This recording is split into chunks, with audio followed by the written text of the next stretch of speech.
Good morning, everyone. Good morning. Thank you for joining us. I took the stairs and they took the elevator, so we missed each other, and I was standing outside waiting, and they've been here, so I apologize for that. We're going to go around the room quickly, and if you would say why you're here, who you are, what community you're from or represent, that way they have a good indication of their audience. So I'll start with myself. I am the newly elected mayor of Bryan, and my name is Carrie Schlade. Mr. Waterston? Andy Waterston, zoning administrator for the city of Bryan. Renee Isaac, concerned citizen. Steve Hess from Bryan, business owner, other organizations here representing. Lynn Wheeland from Bryan on city council and operations VP at Spangler Candy. I'm George Brown. I think I'm historic. I'm 76 and I've lived here since I was born, other than the years I went to college, and so I'm a historian, I guess. Okay. Bob Iyer, LDS Company, also on the BPA board. I'm Megan Fuller. I'm with Williams County Economic Development. Matt Davis with Williams County Economic Development. Rhonda Fisher, Bryan City Attorney. Scott Benedict, I'm from Bryan, lifelong resident, business owner, and newly elected to the school board, and did a stint about 12 years ago with some downtown renovations and some things through the chamber. John Trippy, and I'm just interested in preservation of old buildings and then repurposing them in Bryan. Brian Whelan, I'm the Bryan city engineer. Ben Dominic, Bryan Parks and Recreation Director. Justin Kuhn from Hicksville, Ohio. Invested in my community and built a couple businesses, and I want to continue investing into it. It's not a great community. Dawn Fitzgerald with Bryan Municipal Utilities. Mary Lilly with Bryan City Council and Millville Staffing. Kevin Maynard, I'm the Director of Utilities for the city of Bryan. Dan Yaris, I'm the Executive Director of the Chamber, been there 20 years, so I've been involved with just about everything that goes downtown. Around that. Matt Osmer, business owner and Bryan development. Brian Davis, Williams County Commission. Jim Salzman, board member of the Bryan Board of Trade. And in the back, we have Eric Herman, who is one of our millennials, right? Am I close? Yes, and also works for your Bryan Municipal Utilities. So up front, we have John Urbanes. Urbans. And I'm sorry, Dave Stahl. And they are from Greater Fort Wayne. And they are the people that are in the trenches every day, making sure that Fort Wayne is finishing up their goals of their 10-year plan for the economic development that they feel hadn't been happening in Fort Wayne since 2009. Is that correct? So they are here to share some of their insight, some of their obstacles, and how we can relate that to the struggles we have in Bryan and our surrounding communities today. We're very fortunate that Greater Fort Wayne, through Renee Isaac, which I'm very appreciative, she's been forming this connection for us, but they're willing to come and share their knowledge to us, because we find ourselves in a position where we're just ready to wake up from, I feel, the recession, and there are a lot of people poised and ready to help, so we need some guidance on how to get that started. So I appreciate you here. And with that, you guys can have the floor. Thank you. How about if I give my background, you give yours? Yeah, perfect. So I'm Dave Scholl with Greater Fort Wayne. I was born and raised in Fort Wayne there all my life, except for college, just like some of you. Architect by trade. I was an architect in Fort Wayne for 40-some years. My specialty was jails and prisons, which had a great career in that. For some reason, now I'm working for residential stuff downtown, not in jails and prisons. But no, seriously, I've been there for a little over 2 years, 2.5 years now. And so with my architectural background, I get to work with all the great projects going on in Fort Wayne and our region.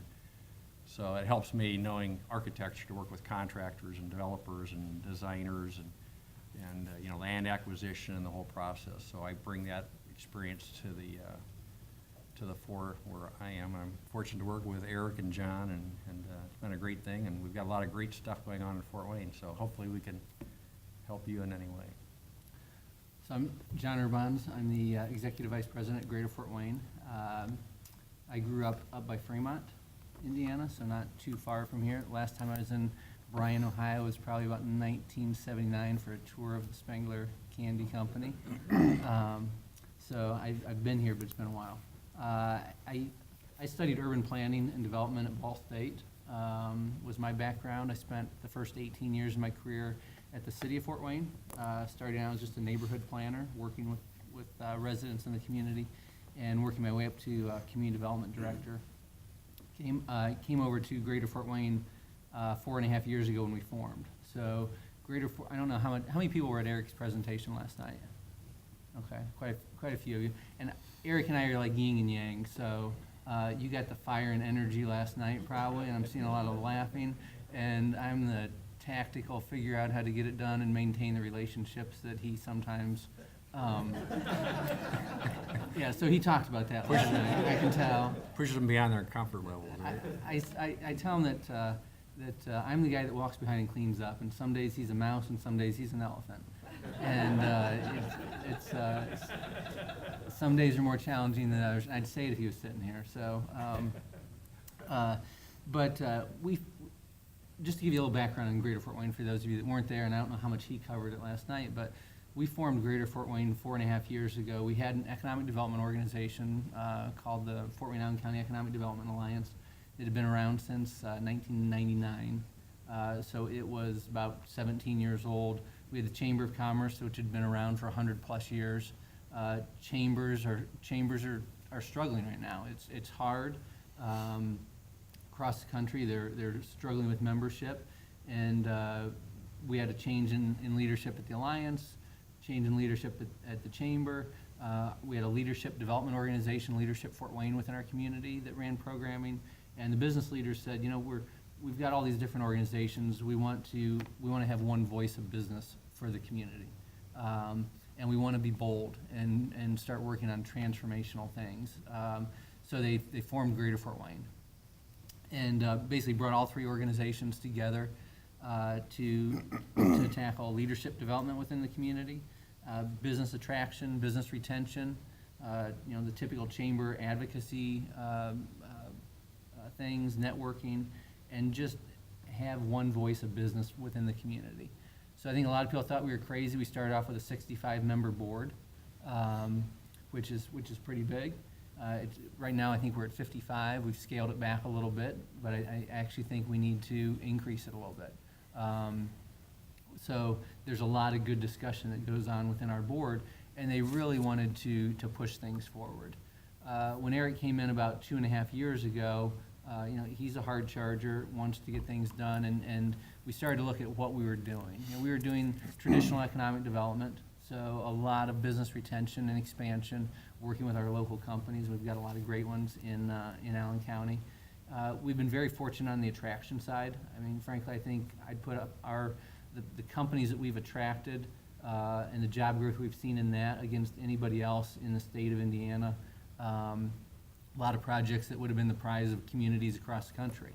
You know, we're not going to land the big 1,000 job. You know, we landed General Motors back in 1986. There's been some big wins like that in Indiana, but we know we're not gonna survive chasing the next big plant. Amazon headquarters. Amazon headquarters. We know what we play in, and part of it is, you know, and part of the discussion I think today, and for you all to think about, and we've got a lot of, you know, while Fort Wayne is really the center of Northeast Indiana and the region, you know, we work with the city of New Haven and the town of Woodburn and Monroeville and Huntertown and Leo Cedarville. So we're dealing with, you know, anywhere from the 270,000 people in Fort Wayne to the 1,700 people in Monroeville or Woodburn. So we're dealing with a lot of small town issues and big city issues, which is probably unique for our organization compared to a lot of the others, because Allen County is geographically so large. But lost track of where I was going there. You know, business retention, business attraction philosophy, but we really wanted to look at what do we need to do to really kind of push things forward, and that's where about 2 years ago, We laid out the Opportunity on the Edge of Greatness campaign, which Eric probably talked about last night, 5 key projects that were big, bold, transformational. Wanted to see how to push those forward in the next 10 years. Good thing is, I think everybody thought we were crazy when we laid it out. $400 million worth of projects and all these things. You're never gonna get them all done. 4 of the 5 are really moving forward. The landing, which is, I know one of the questions was public-private partnerships and how to get the foundation community involved and the private sector involved. The landing's a good example of a project we started. We started about 4 years ago. When I first came on in January of 2014, we acquired our first building down on the landing.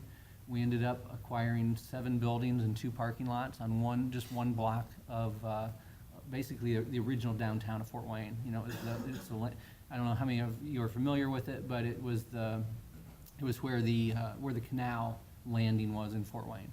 So it was really the first downtown street. Turn of the century, 1900s, late 1800s buildings that we acquired. We were able to get the foundation community involved in that. We got a loan from our community foundation that after a number of years finally said we want to get involved in community development and economic development.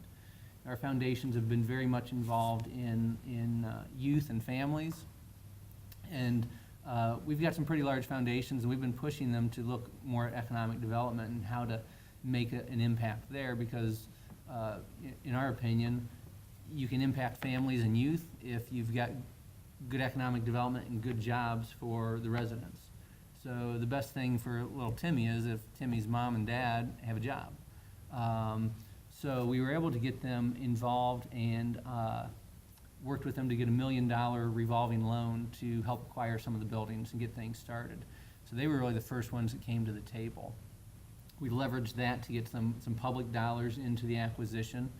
And I don't think anybody thought that we would ever, I think they thought that while it was a revolving loan, they were just giving it to the project and they were never gonna get it back. And they didn't want to say they were okay with that, but I think they were okay with that.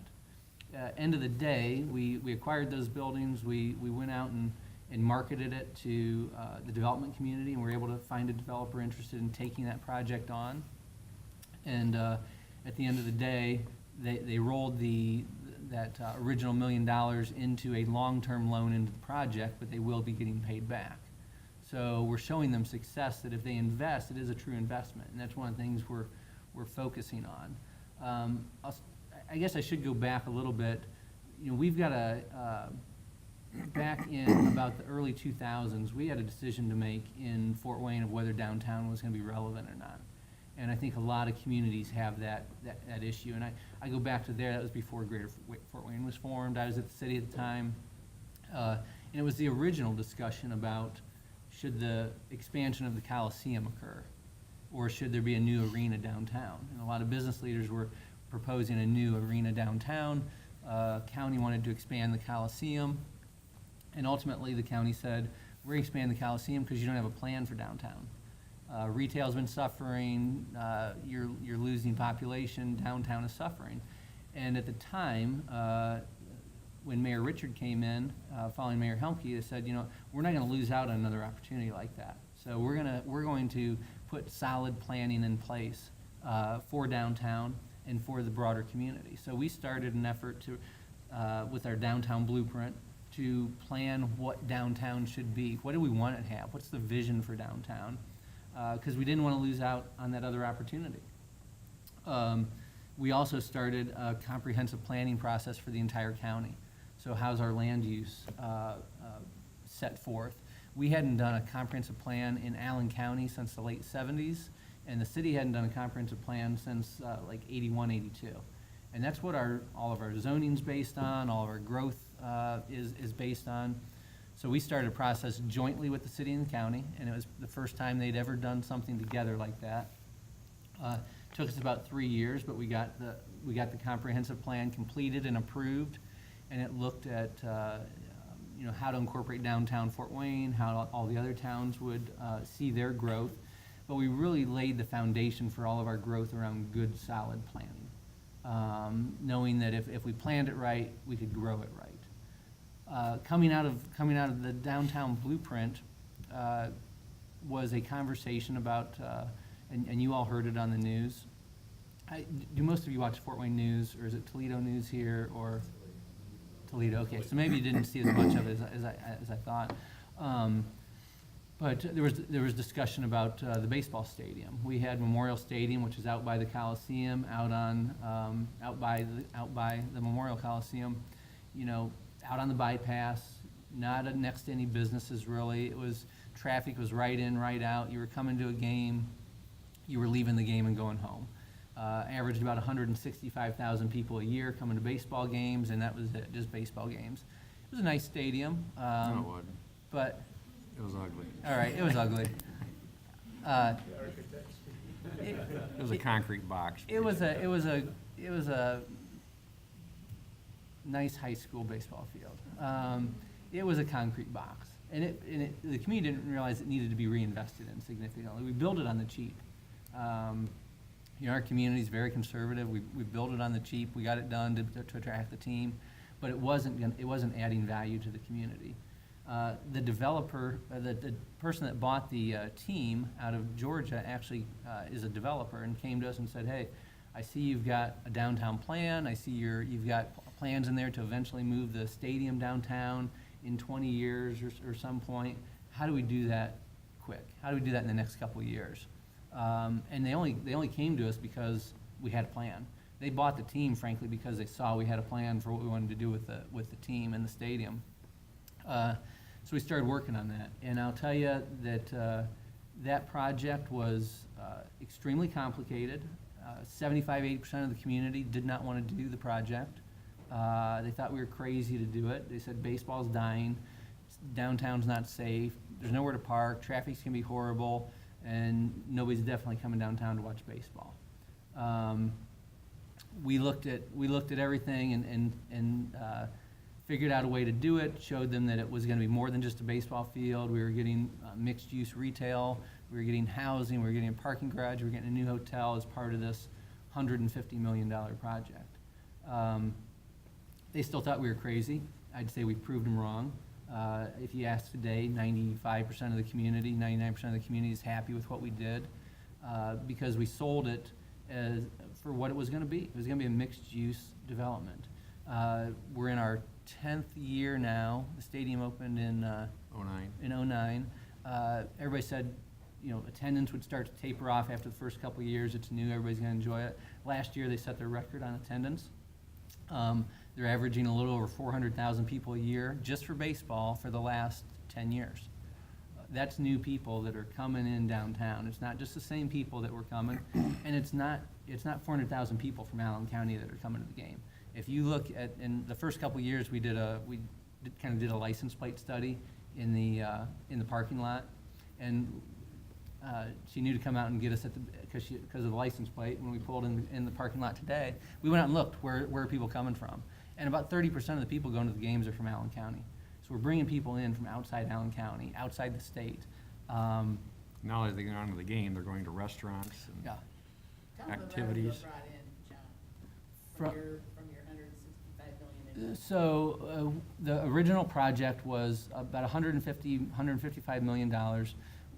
The community put in to the baseball stadium and the parking garage about $55 million of public funds. Since that has gone in, we've seen now, and if Eric gave a presentation last night, it's probably in the 280 range. It's easily over $300 million of private investment that has occurred downtown around it because of the ballpark.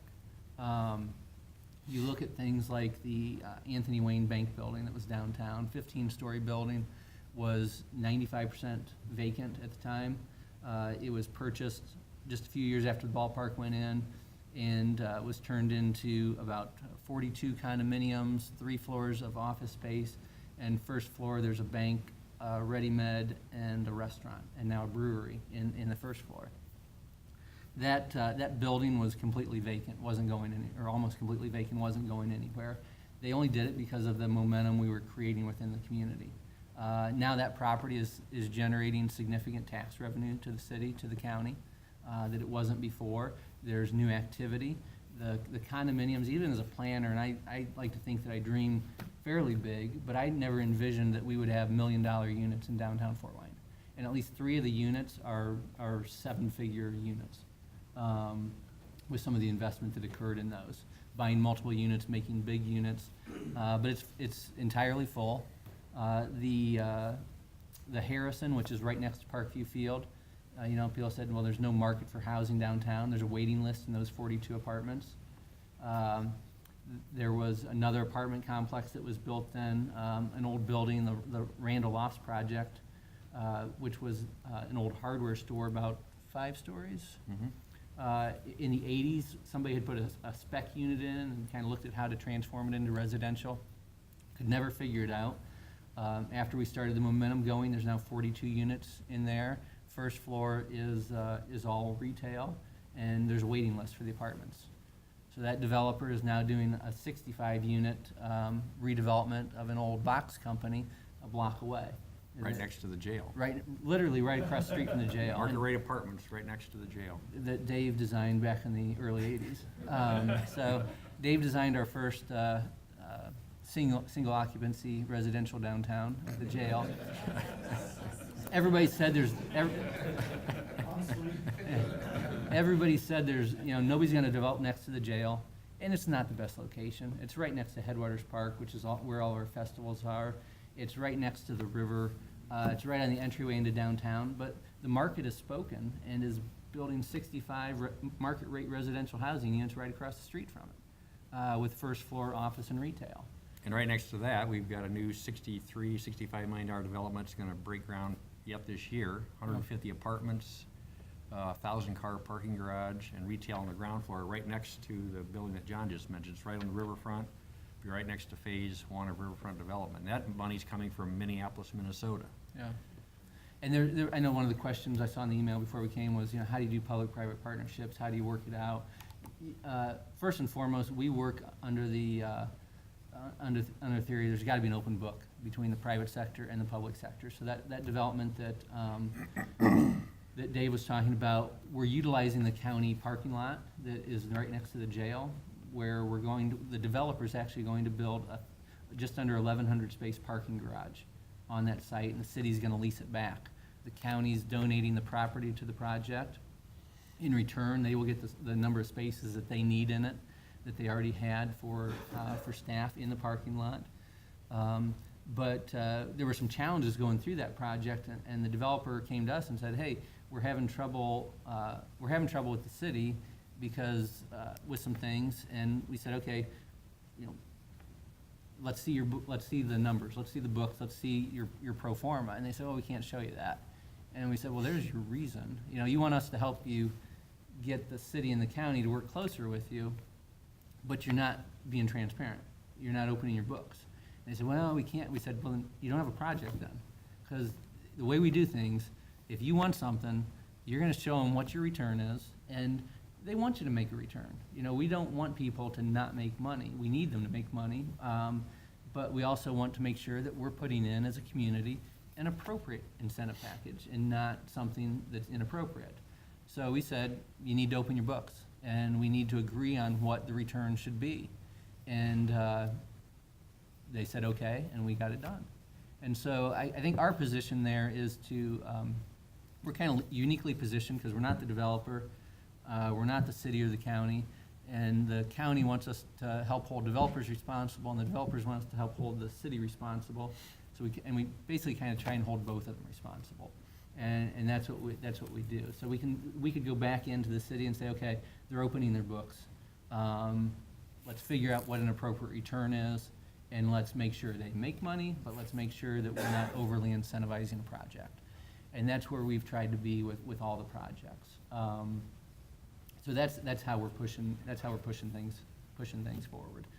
One of the projects that was part of our campaign was the riverfront, and the phase 1 will open up in spring of 2019. It's under construction. If you come over, the first piece of the riverfront, it really is it's Promenade Park. It's a park on both sides of the river.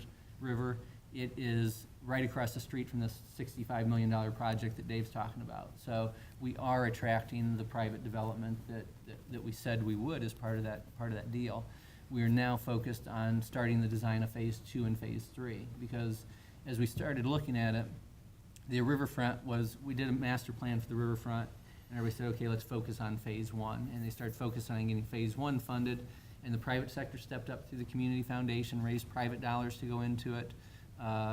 We had the state put money into it as part of our regional cities initiative. The city put in money into it, but we said we need to not lose sight of the broader picture. It can't just be a one-block park. We need to put in the promenade through the whole mile of downtown, because that starts to be the infrastructure for additional private investment. It's like putting in the street and the sewers into a subdivision to get somebody to build a house. We said we do this along the riverfront, then we can start to see additional development occur, whether it be apartments or office space, things like that. And that's what we're seeing with this first project, and there's many others under discussion. So we see it as putting in that subdivision infrastructure to get things going. Big question was, how do we fund phase 2, phase 3, and ultimately phase 4? Well, we were able to work with our city council to show where we were at in regards to our income tax, our property tax within the state, and showed that we basically went and everybody says, well, I'm not coming to Fort Wayne, or I'm leaving Fort Wayne because you tax me too much. Nobody ever looks, though, at what the tax structure is. So we went out and looked at it, and we put together the information as the business community to say, here's where we are. In Allen County, our income tax rate was 1.35%. The state average is 1.55%. And in the major metros in the state, Indy, South Bend, Evansville, they're all at 1.78, 1.79. So are we overtaxing ourselves? And Eric had a conversation, he may have mentioned it last night, with a friend of his who was like, I'm moving to DeKalb County because you're overtaxing me. His response was, move to DeKalb County, their income tax rate is 2%. And our property taxes in Indiana are constitutionally capped at 1%. So you're not going to change when you go from one county to the next. We were the second lowest of the 11 counties in our region. So we worked together as an 11-county region from a marketing perspective on economic development. We basically put together the information to show that we're the second lowest in our region, and we're below the state average. Basically laid the groundwork for a Republican city council to raise the income tax. And our message was, and when I say our message, it wasn't staff, it was the business community. It was the key business leaders in the community said, if we don't invest in ourselves, nobody else is going to invest in us. So if we weren't doing the riverfront, we're not attracting $65 million out of Minneapolis to be invested in our community. And if we don't invest in downtown, we're not going to get outside money investing in other projects in downtown. We see our number one, our two biggest issues right now. We've got a lot of momentum going, but our two biggest issues in Allen County and in the state of Indiana is domestic migration. It's our population. We're not going to attract jobs if we don't have the people. Our growth rate's about 0.7%, and good economies are growing at 2, 3, 4% across the country. Indiana's growth is about 2.7%. So ours is sub-Indiana. When we look at the domestic migration, we looked at, so one of the things we're trying to do it all based on, we're trying to give people the facts and give people numbers. So, that helped us in on the income tax side, getting people to see that we need to invest in ourselves. Which is pretty amazing in itself. I mean, we have a 9-member city council. We've got 2 Democrats. 2 Democrats. And 7 Republicans. 2 of them are Tea Party. 2 of them no are new hard taxes. to the right. Yeah. If we go to city council and get a unanimous vote, it's 7-2. They don't vote for anything. And I know you're recording this, but they don't vote for anything. But we were able to, through our campaign, and the business leaders stepping up to convince them that, hey, we need to get a little more revenue to get our infrastructure up so that we can attract these companies and keep the millennials here to improve our infrastructure. But through a really good campaign, we were able to get the city council to vote to raise our income tax. And it's really a fractional amount. It's 0.12% that we raised it. 0.13. 0.13. Yep. And it's just, big scheme of things is really nothing. And the challenge is, and we look at where we stand, and I don't know if Eric showed a slide last night, but where we stand against some of our peers on cost per resident to run government. And it ranges anywhere, looking at our peers, like Durham, North Carolina is $3,600 per resident. We're at $922. We are the second lowest out of about 13 peers in the cost to run government. Good thing, we're running government efficiently, which is good, but that's all going into operations. We don't have dollars for CapEx improvements. So if you're a business, you're putting dollars into expanding your company, growing your company. As a community, we weren't doing that. We still aren't doing it to the degree that we think we should. We think we should have about 15 to 20% going into capital improvements, improving things within the community, physical improvements.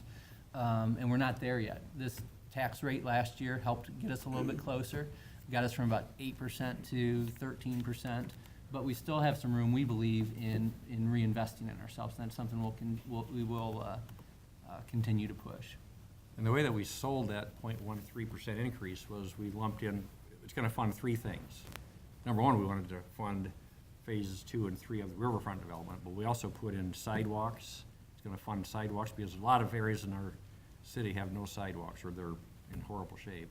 And our alleys haven't been touched for decades. So we put in alleys, sidewalks, and riverfront, all three, that this increase is gonna fund. So that's one of the ways that we sold it. That was a good way to get the businesses on board because of the the riverfront and things, but then also with getting the neighborhoods and general citizenry, knowing that we were going to be putting dollars into alleys and sidewalks, it was able to get a win-win for kind of both sides, and that's what we're going to continue to keep pushing. Any questions to this point? I don't want to just talk the whole time. I mean, Is Greater Fort Wayne a 501c3? So when we merged the organizations, the Chamber of Commerce is a 501c6, so it's able to do advocacy work.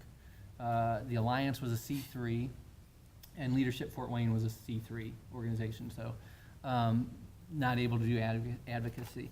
What we did structure-wise was Greater Fort Wayne is the old chamber. It's the C6 organization. So we have a full-time lobbyist on staff, director of advocacy. She's a registered lobbyist, does a lot of work with the state, city, and county. We don't do much with the federal side, a little bit, but mostly state and local advocacy for our businesses. And then what we did was we kept the Economic Development Alliance intact, it's C3 intact, and changed it to be a support foundation to the C6 organization. So what that does, and then all the employees are employees of the C6, but we may be funded by activities of the C3. We have an affiliation agreement between the two organizations. What that does is some members don't want to be involved in advocacy at all. So they can put their dollars into the C3. We have fee-for-service agreements with the city of Fort Wayne, Allen County, the city of New Haven, and our Fort Wayne City Utilities, where we provide economic development activities for them on a fee-for-service agreement. It's not a grant. We're providing a service just like they would hire an engineer. It does a couple things. In the state of Indiana with the open door laws, if they were providing us a grant, we'd be a government organization. We're a business providing a service to them. So from an economic development perspective, we don't fall under the open door law, and we can have private meetings, and our communications with businesses is confidential. So when we were working with Walmart on attracting their first milk processing facility in the world, which will open up next month, is in Allen County. It's just down by the airport. So you can imagine, in talking with Walmart, they don't want to be talking with people that can have their emails FOIA'd or public records requests. So that's why we're set up the way we are. Miller Brothers did the site work for that. They're from Archbold, Ohio. Okay. About, our funding is about 83% goes into the C6 through through private individual donations. We've got about 1,400 members. About 100 of those are kind of sustaining investor level, $5,000 and more that goes into that. And then we've got the fee-for-service agreements that go through the Alliance, and a portion of, just a small portion of some businesses that want to make sure it goes just to economic development. And what we do then is we track time that is, we've got staff that are just focused on economic development, don't do anything on the advocacy side, and we, GFW actually bills the Alliance for certain activities in order to get those funds into the organization. So that's how we're structured, and we let the C3 that was was Leadership Fort Wayne, we just let that go away. So we've got a C3 and then the C6 organization. It's a lot of work. It's a lot, it is. It takes a lot of forethought, it takes a lot of working through it, but it's been extremely positive. And it's a good model for other people to look at. Wabash County, which is is a couple counties west of us, kind of the outer edge of our region, is just now going through the same thing. They're taking their chamber and economic development organization and putting in a similar structure as ours. It's not always the best case, but it's working for us. I'm kind of struck by the difference in population. You say 270,000 people in Fort Wayne. Mhm. We have maybe 20 if you include the school district. And we filled in Lynn Run, so we don't have a riverfront. We don't have that physical traction that you can rely on, your riverfront. And there was a concept historically of donut cities. That was gonna happen. The development would be outside and the center was gonna die. Those were donut cities. And I think you've reversed that. You've closed in the donut hole. Right. And I think we've seen development all around. We've got Walmart, we've got cars, we've got neighborhoods, east, west, north, south, that some aren't even in the city. Right. So I guess my question to go with my statement is, how do we fill in the donut hole? It seems like we need to focus back on the courthouse is the physical and symbolic heart of this community. And we need, architects will speak to those things, but we need to, seems to me, we need to focus on the development of Center City and get away from funding this stuff on the exterior of the donut. So we had that issue in 2000, and I mean Indianapolis had this issue back in the 70s when it was Naptown, Indianapolis. The center was dying, and they made a conscious decision. Public funds were only going to go into, if you were doing something with the business, they were only going to invest in the 1 mile square of downtown Indianapolis. That's where their public dollars are going to go to incentivize development. And I think you can see what has happened there. We had a similar instance where, when the Coliseum decided to expand, the question was, do we want downtown to be relevant or not? Because it was becoming non-relevant. Yes, the courthouse was downtown, lawyers were downtown, banks were downtown, but with things changing, do lawyers even have to be downtown in the future with all the e-filing and with video conferencing into court and things like that? Did downtown need to be relevant? And we said as a community with our downtown plan, downtown needs to be relevant. Because if our downtown dies, the city's gonna slowly die. And you were already seeing it, as downtown was dying and retail was dying downtown, the inner neighborhoods were dying, the first ring neighborhoods were starting to see disinvestment, and you just continue to see growth on the outside. If you don't focus on your downtown, it is going to slowly die. I'll be honest, when we pulled in here, because I was navigating and Dave's like, where are we going? And I was like, well, I see a big tower over there, but we're going this way. And then we get out here, we see beautiful city building and county building, not downtown. And I saw all these cars in the parking lot out here, and those are people that are no longer downtown. So, are we doing it to ourselves as well? If you look at all the thriving economies that are our peer cities that we've studied, like Nashville's a little bit bigger, but Greenville, South Carolina, Chattanooga, Durham, North Carolina, they face the same thing every city in America. They all were dying. And those cities chose to invest in their downtowns again. And now those are thriving economies. Durham, 15 years ago, was dead. Crime was high, the vacancy rate was very high, and they renovated a American Tobacco campus building. 1 million square feet had been vacant for decades, and they invested in that. It's an innovation district now, and now it's totally turned around Durham. Now, Durham is thriving. Everybody's moving back downtown, the businesses are moving back, retail's coming back.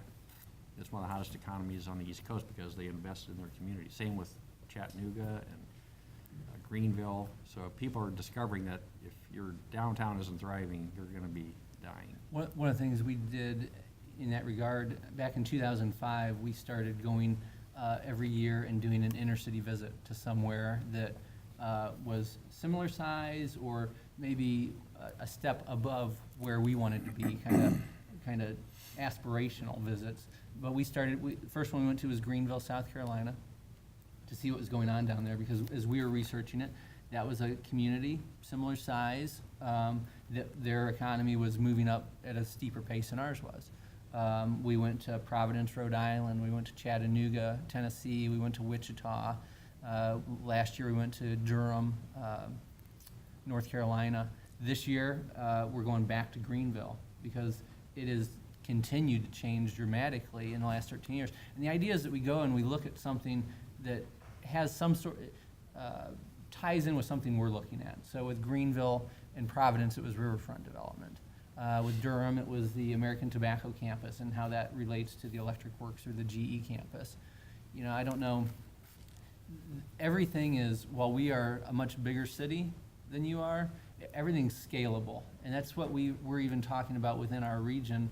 And we were always viewed as kind of the 800-pound gorilla in the room, in the region, that all the other counties were, you know, like Allen County's going to try and attract all the jobs. They don't care about Kendallville or Auburn. We're now getting calls to come and help those communities with projects. So Dave's been up in Kendallville several times over the last 6 months, helping them with a redevelopment of a middle school that's right downtown. School board wanted to take it down, tear it down, turn it into a park. There'd be no tax base there. There's not going to be an added value to the community. They don't need another park that's not going to be, you know, well maintained. And there's a lot of people in the community that want to see it redeveloped into housing or something else. Do we fundraise first? Do we come up with our 5 projects that What- the guy told us last night? And I'm sure the answer to all those questions is yes, yes, yes. All right. You have to start with a vision. What do you want to happen? Because it's going to be hard to fundraise without a vision. People want to see they want to see, you know, concept, or, you know, some of our projects in those 5 were real and some were just concepts.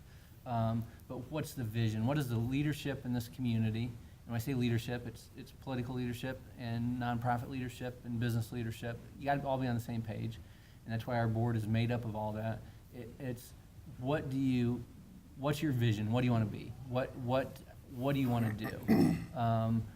You know, you mentioned you don't have a river. What do you have, and what do you want to? How do you want to? What's going to be your thing? And you know, I mentioned the inner city visits. Are there communities out there? And I'm sure there are communities your size that are doing things. What are they doing? How are they doing? Maybe you go and look at some of them, and start to do some of that. I don't know. You know, have you done a downtown plan? Where's your comprehensive plan at? Things like that. Do you have the planning foundation set so that when you do start to do it, you're doing it based on a plan and not just, okay, here's one idea, and then it's all disconnected. So I think you got to start, in my opinion, you start with a plan and you start with a vision. Which is one of the things that we're talking right now, is bringing in a group from Heritage Ohio, which is an organization from Columbus that will come and help us Right. Wear a vision like that, so. That's where you have to start. I think another thing that's interesting, you mentioned how the communities outside Fort Wayne have been supportive of this. In this county, what I think I've seen in my lifetime is that when we try to do something in Bryan, we really have made an effort to include the other communities. Like we have Williams County Y, which is supported by Bryan. But the other communities, it's hard to draw them in. There's a jealousy perhaps there, and so do you It's- have any suggestions for how to break that down? So that's tough. I mean, it is tough. We restarted regional conversation in Northeast Indiana probably in about 2005, and formed the regional partnership in 2006, I think. And we had tough conversations coming in because there was a lot of angst over, you stole this company from here or there, and we had to change everybody's mindset that, me attracting a company from Columbia City or Auburn doesn't do anything for the regional economy. So we had to sit down and agree that we weren't going to do that. That it was about growing the pie for everybody. And that's where do we have a fixed mindset or a growth mindset? Do we think that things are fixed, or do we want to see growth? And that was what we had to get everybody on board with. We've gotten we've gotten to the point where through the regional partnership, there's 11 counties.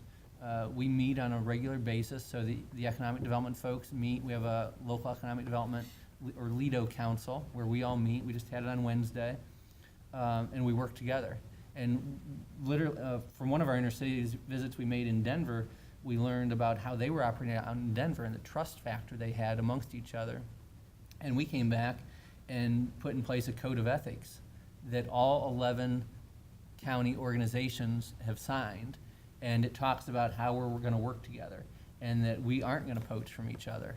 And that if I get a call, and we're working on a project right now with a company from Whitley County that can't grow in Whitley County, wants to stay within the region, and wants to look at Fort Wayne. And my first call was to the Whitley County economic development person.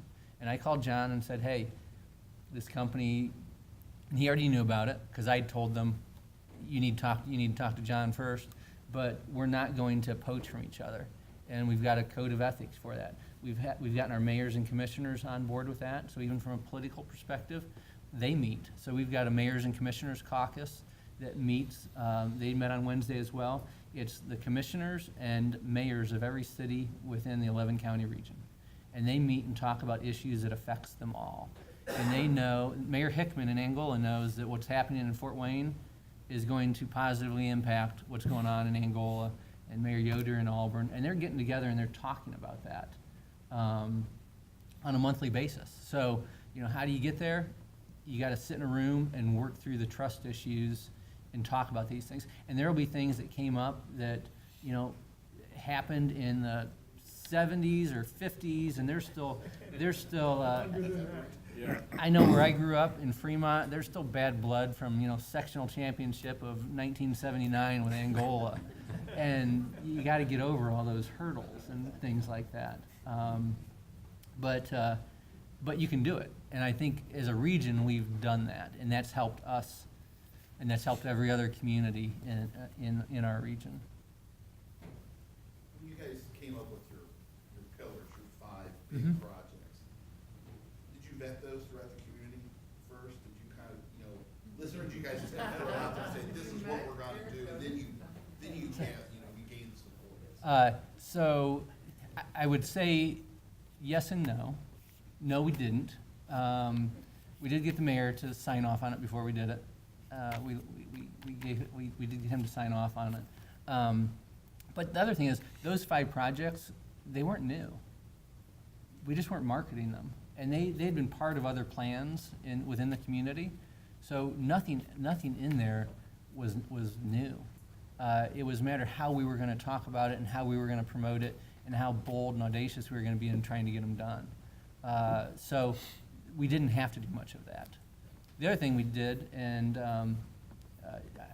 I give all this to Eric, the idea of the 5, why 3, or why 5, why not 3, why not 1, why not 7? It's hard to fight a 5-front war if you're against it. So it's easy if we said, hey, we're gonna do this project, people against it can come out of the woodwork, no problem.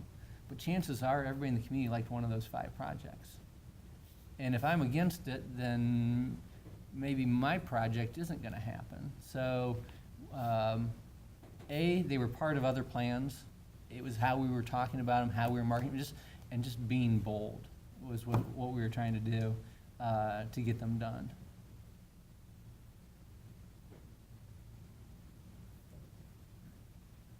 Many of our manufacturing plants do not want new companies coming in because they're afraid of losing their labor. Yeah. And I know you have a similar problem. We've talked more about economic development, but we haven't talked on the manufacturing side. So that's a challenge that we aren't facing we've got a larger pool when you look at the number of people. But I'll tell you, when you look at Steuben County, which is Angola, or DeKalb County, Auburn, the other 10 counties, they don't want much business attraction right now. We are pushing more for it because we know that while times are great right now, what are they gonna be like in 5 years? And if we are not developing relationships and looking at potential growth opportunities in the near and long-term future, what happens in 5 years if there's a recession? And our unemployment rate right now in Fort Wayne is 2.7%. That is extremely, extremely low. We've had some wins on some projects that I don't know how we've won because I don't know how they're going to attract. I know how they're going to attract employees. They're going to take them from other people. But our biggest, I think I started to talk about domestic migration earlier. We see our 2 biggest threats is the loss of people and the loss of capital.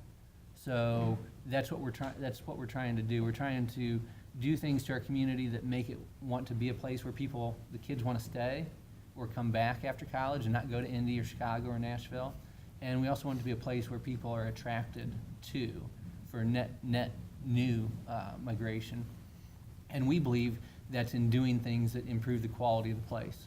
So the riverfront and downtown development and improving the neighborhoods. And that's where we need to be investing our dollars. The other piece is the loss of capital. When you think about with baby boomers entering the age of retirement, starting to sell businesses, there's going to be a major change in wealth and where those dollars are going. And we've got people in our community that are investing in southern markets in Florida and other places. We want to create opportunities for them to invest in Fort Wayne and in Allen County. So we see our job as trying to attract and retain people and trying to attract and retain capital. Those are our 2 biggest issues, and both are flying out right now. I talked about selling things with numbers. One of the things we put together for our state legislature last year was because we're really pushing hard on this domestic migration issue and quality of place in order to improve that. We didn't just look at the state of Indiana, we looked at the Midwest and said, okay, these 5 states, what's the domestic migration pattern?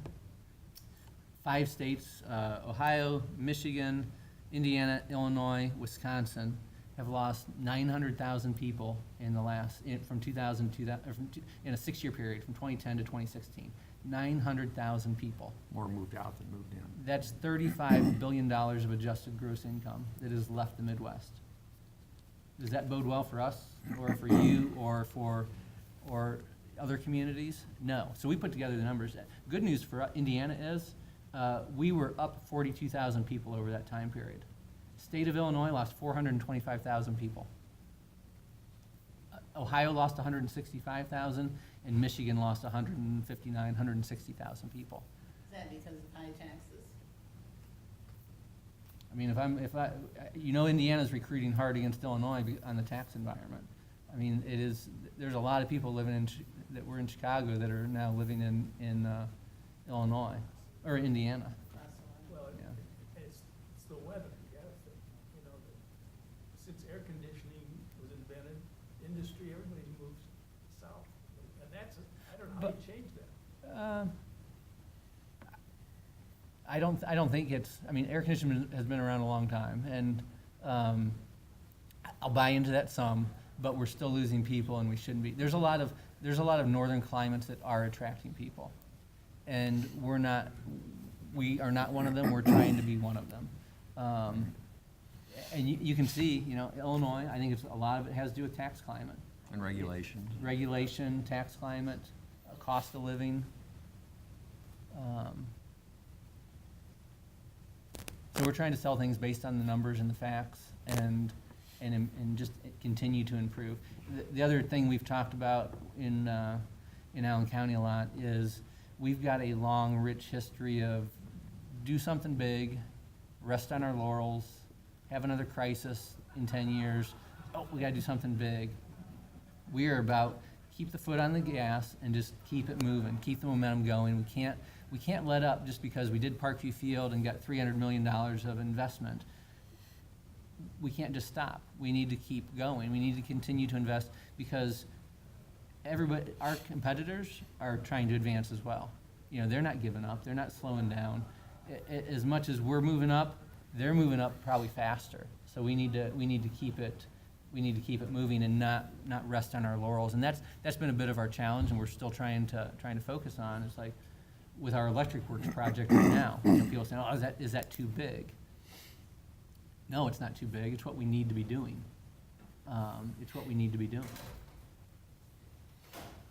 How about the problem non-residential, or people that don't live here and own real estate here? And it's really hard to get them to want to invest because they just want that monthly check.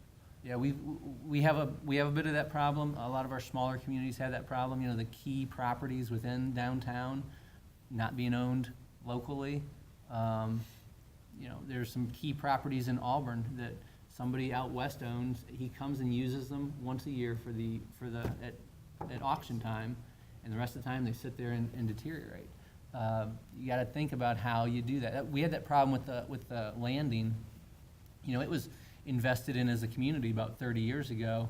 Landing was the Columbia Street, everything was going well. It had been invested in, and it just slowly, all the buildings were owned by different people, and they slowly started to change. And what happens in this building affects this building.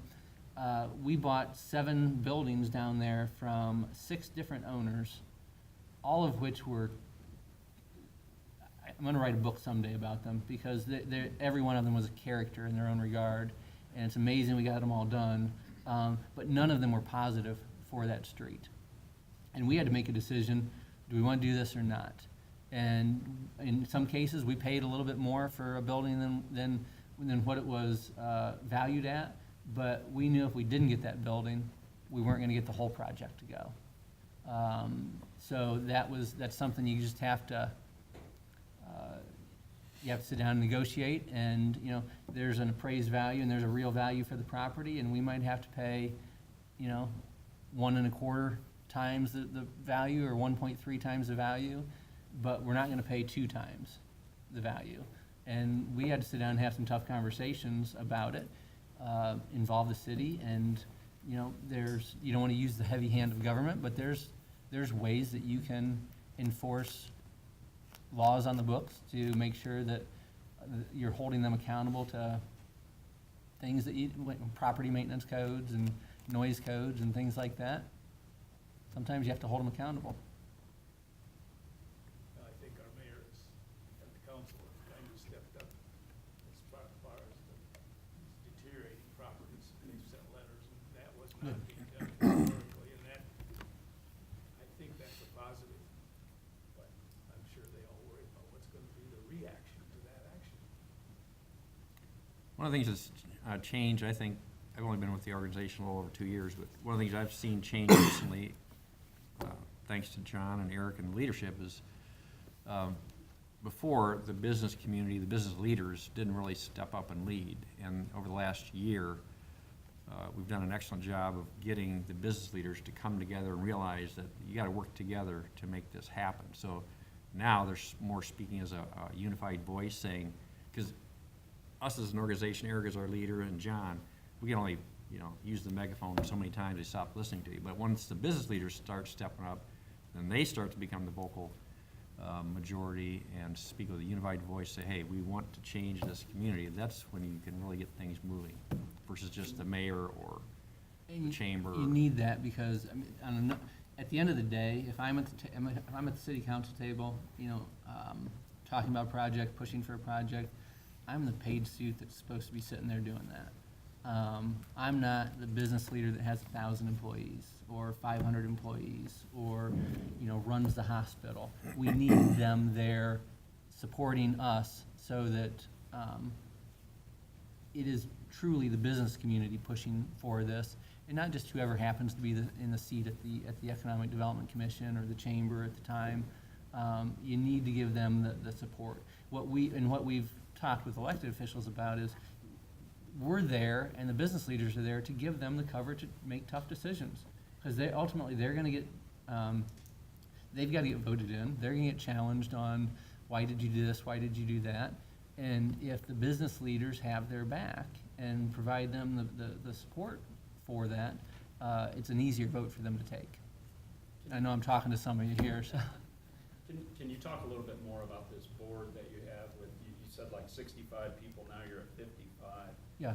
And about how that's comprised, I assume that you have some people that roll off after a certain period of time, to roll back on businesses, and does that take down some of the walls, like for these 11 communities that you're dealing with? Is it comprised of all 11? Is it just that Fort Wayne footprint? Yeah, so our board is Allen County focused. So it is, when I talk about the 11, I'm talking about the 11 counties in Northeast Indiana. So that 11 county, the Northeast Indiana Regional Partnership is the 11 county region.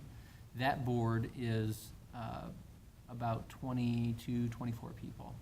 That board is, by our bylaws, not our organization, but we're a member of them, only 50% of the board members can come from Allen County. We have to have regional representation of all the counties within the region, even though a big chunk of the funding comes from Allen County. Our board, which is at 55 right now, they wanted to make sure there was a good cross-section of the community, so that it wasn't just the top, 15 business leaders, the old chamber where you've got the 15 top businesses in town kind of driving everything. We wanted big business, small business, we wanted nonprofits involved, so, and government sits on the board. So we've got a, city council rep, county council rep, mayor of Fort Wayne, mayor of New Haven, Fort Wayne City Council. So we've got 5 kind of government folks. We've got our airport director. Universities. We've got university representation. It's a broad cross-section to kind of have this consensus board to push things forward. And then we've got about a 14-member executive committee that works with us a bit more on a regular basis. But the discussions and the decisions are made by the 55-member board. So if we make a policy, adopt a policy that we're trying to push at local or state level, or a project we're pushing, it's done by a broad cross-section of the community. It's not just the political leaders, it's not just the top business leaders, it's a mix. Is that what you're looking for? Seems like it gives your board and you guys the ability to work with a little bit of latitude, knowing they have that political support. Yeah. Pretty broadly. Seems like you're almost anti-government. You figure out a way to get things done versus just saying no. We can't do this because of this and this and this. You say, okay, let's figure out how we can. When we walk into a project, it is, how are we gonna get this done? Right. It's not, no. We've eliminated that from, we're gonna figure out how to get it done. It also puts us at odds at times. I mean, I mentioned that our funding, we have a couple pretty big contracts with the city and the county, and we're not always in alignment with them. But we have the support of at times we have the support of the government, at times we have the support of the private sector. We have the ability to push a little harder because we aren't government. And at the end of the day, they've threatened a couple times, some members of city council, to take funding away. And that can be a plus and a negative for them. Because you take funding away, then the leash is fully off, and the business community knows where you stand. We think there needs to be a partnership. And we work closely with the city and the county to get projects done. And we're there to get the project done. So we push them a little, we push the developer, and kind of find that middle ground to get everything done. We have formed the Bryan Development Foundation, and money has been offered already, even though this hasn't been made totally public. But it's hard to take people's money without a plan. And you had said that the first step is to have a plan for what we want, and then we hear about forming an alliance with perhaps Fulton County, Henry County, Defiance County, in northwest Ohio. Is that what you would suggest, perhaps? Well, it works well for us to have the region, to work as a region on big, on business attraction. Because we formed it because, Huntington County couldn't afford to go out and market itself across the country or across the world. And DeKalb County couldn't, so that's why we formed the regional partnership originally. And there's some big issues that affect the entire region, and I'm sure there are here. So that's definitely something to think about. I do think a first step is, what's your plan, what's your vision, and getting that in place. And it's got to be, not everybody has to agree, because there's people that are against everything. Our Mayor McDonald in New Haven calls them cave people, citizens against virtually everything. Hopefully I just didn't step on that and there's none of you in the room. But you're not going to have full buy-in. You're not going to have 100%. But the business community needs to buy in, government needs to buy in, and the key private sector needs to buy in. With the downtown plan, we actually had people, when we took votes, raise your hand and show that it wasn't just anybody against this, because you can easily sit back and not say a word. If you agree with where we're headed on this, put your hand in the air. And everybody can hold each other accountable. So that when we go to push for that, you had your hand in the air when we said, let's push for this. You can't hide behind it anymore. And there's that. One of the things I think we've done well as a region and as a local county, we're holding each other accountable. And if you don't, it's hard to make progress if you've got people sniping and not being on board when they said they would be on board, or they're on board in this room and then over here they're not. Hold your hand up and say, this is where we should go. And I think has served us very well. John, how do you compare historic renovation with POJ's, piece of junk, to tear down and build new? How do you balance that? You've done a beautiful job in downtown Fort Wayne. You beat off the streets, it's so clean. Thanks.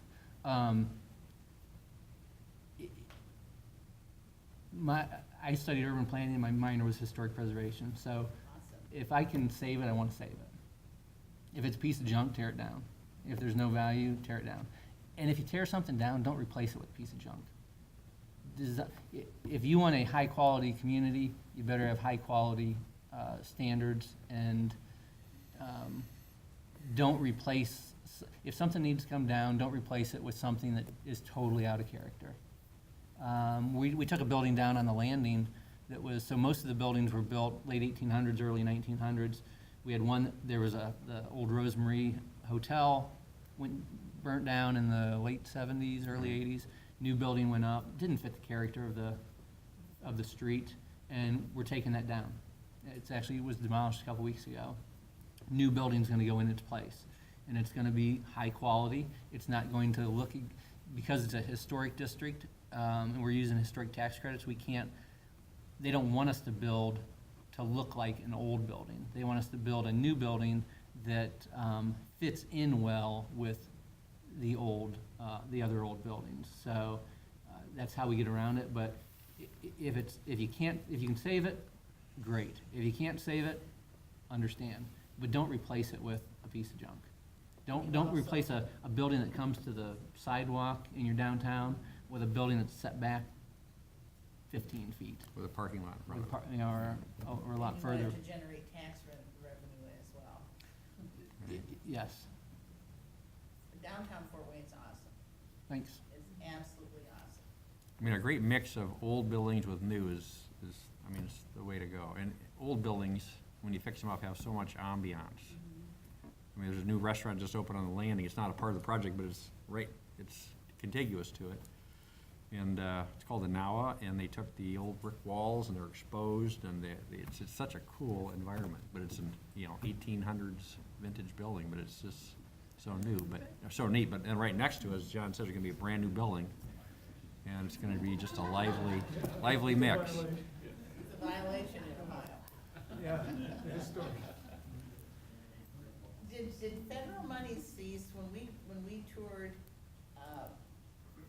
Fort Wayne, and David, you were there that day, but, Eric said after he spoke with us privately that you had to start, I don't know if it was for the electric works or what it was, by July 1st, because after that, there wouldn't be federal funding, is that, clarify that? It's changed a little bit. The IRS clarified when you had to start, and the more important date is the construction has to be complete by the end of 2020. So basically, 2.5 years from now, phase 1 of electric works has to be done in order to get the full value of the historical tax credits. And that has to do with the historic tax credits that they were awarded. With the tax change last December, there were some changes that affected the historic tax credits. And I think we need to understand, are those going away for good? Is there an opportunity to bring them back? But the ones that they were awarded last year, they need to have construction completed by December 31st of 2020. That's one where I think, and that's where I think, a challenge that you have with the community and folks in understanding a project. Redevelopment's gonna be more expensive. It is easier to build something on the edge of town in a green field than it is to work on redevelopment. But as a community, is it worth it to help incentivize something to take in that block where the high school was, or to save an old building because you don't want to lose it?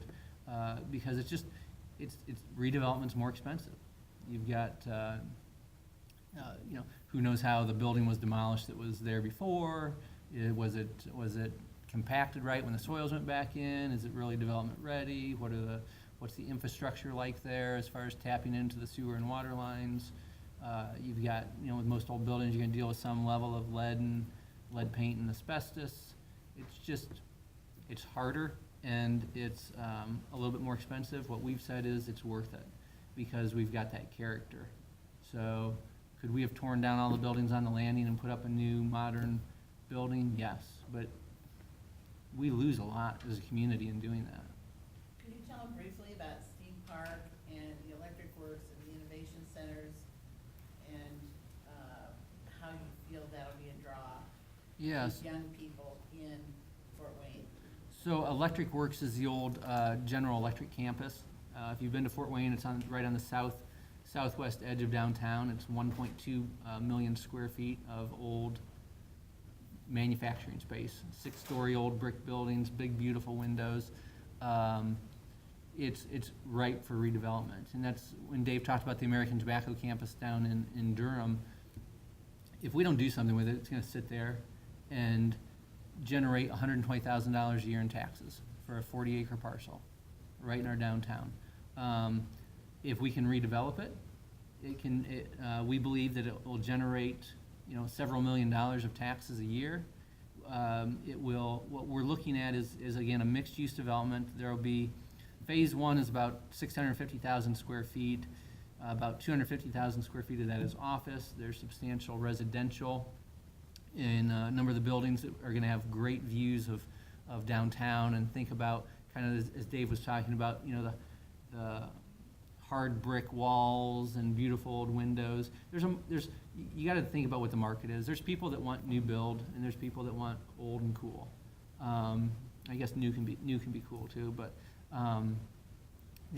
so there's that. What we're focusing on is, we could fill it with just anybody. We could put insurance company in there and other. but we want to focus on companies that we can connect with education. So higher tech, higher innovation. We want to focus in innovative space. You know, one of the things we see with millennials and entrepreneurs is they want to be in a cool space. It's not, Class A office space is no longer about marble and waterfall in the lobby and things like that. It's about location, and it's about kind of the cool factor. We believe the Electric Works project has that. As we just had a report done, there's a lot of skeptics in town. We just had a report that came back last Friday that was done by a national firm that everybody said, well, here's 2 firms that will trust to review this. It came back extremely positive. So we're looking to continue to push it forward. But what they found down in Durham with American Tobacco Campus, there was pretty much zero startup environment in the community. There wasn't a lot of innovation. They did the American Tobacco Campus focused on creating this innovation district where you've got education and business together with entrepreneurs, and they have like 400 startups within a mile of the American Tobacco Campus now, and billions of dollars in exits in companies. So people starting companies, selling companies, and creating wealth within their community. So that's what we're trying to do. Just real quick on the Yeah. historic tax credit thing.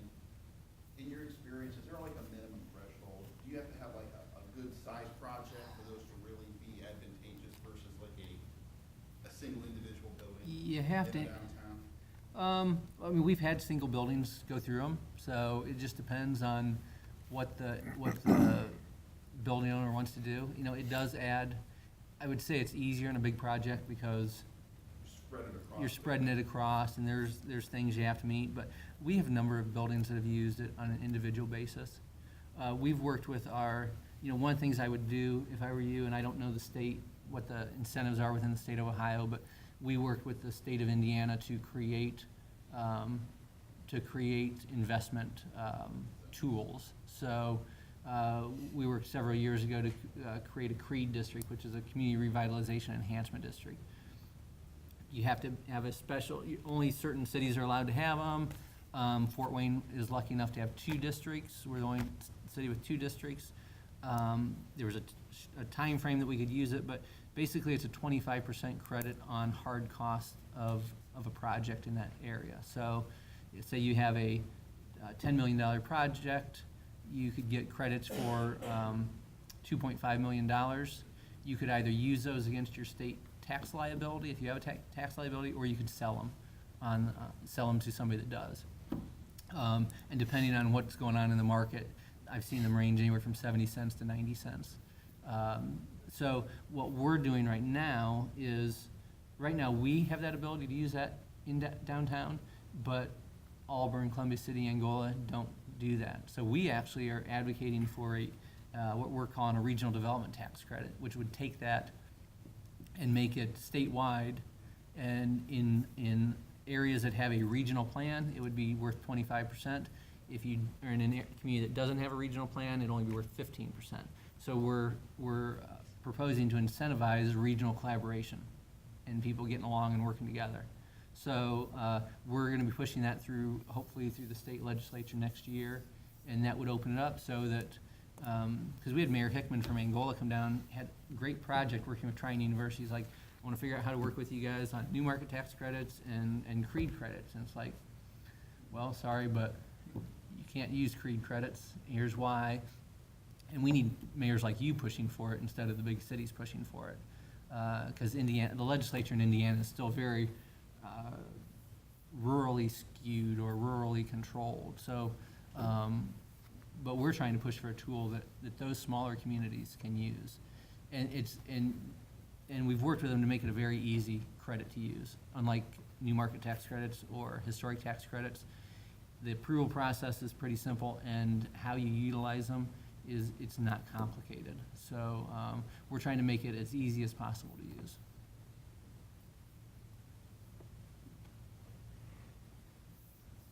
Now's your chance, folks. Come on. I know we promised everyone would be out of here by noon, and it's 5 till. So if you don't have any more questions, I would like to again thank the gentleman from Greater Fort Wayne for traveling to Bryan, and encourage all of you start communicating and seeing what kind of plans we can come up with together on projects.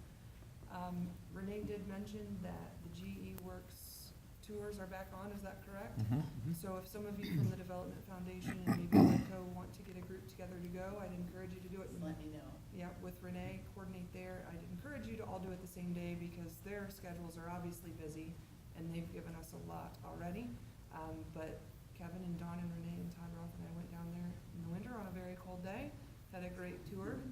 And we're down in the downtown area near the landing also, and got to see some of the things that they're dreaming and making happen. It'll make a believer out of you. Yeah. If you doubt any of this, the enthusiasm is what will carry this through. These people are wired. They're absolutely the most energetic, positive people. Failure is not an option. I think everybody in this room loves Bryan and wants it to succeed and stay the wonderful town that many of us grew up in. But we can't sit back and let somebody else do the work for us. It has to be a buy-in from everybody, not just financial, but enthusiasm and from the heart. Eric was at Bryan Area Foundation last night with Kirk and set a stick of dynamite off, and we hope that that enthusiasm continues. And we can't thank you enough for your time. You're welcome. We want Bryan to succeed Yeah, because you're all exactly. part of the same region. We talk about, every time our staff meets, every Monday morning, we end with how many people rely on us to do our jobs, and it's 1.4 million people. That's basically 60-mile radius of Fort Wayne, in Allen County. And that, we believe that what we're doing is helping drive the regional economy. So we're happy to come over, we're happy to come back. Anybody who wants to come over, please do. Dave, Kirk, and I will get you out and show you anything you want to see. Electric Works, the landing, things happening within the neighborhoods, anything you want to see, we'll take the time to do that. And I think what was mentioned last night, and correct me if my numbers are off, but on the GE Works building, just with the proposed first phase investment, your property values at one point were $19,000 for an average size home, and now are up in the 115s, is that correct? That was. And you haven't even done anything yet?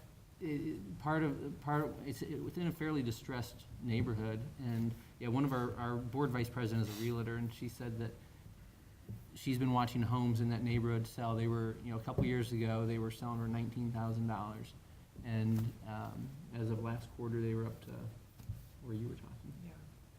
So even that is a positive impact in some of our areas of town that are a little distressed.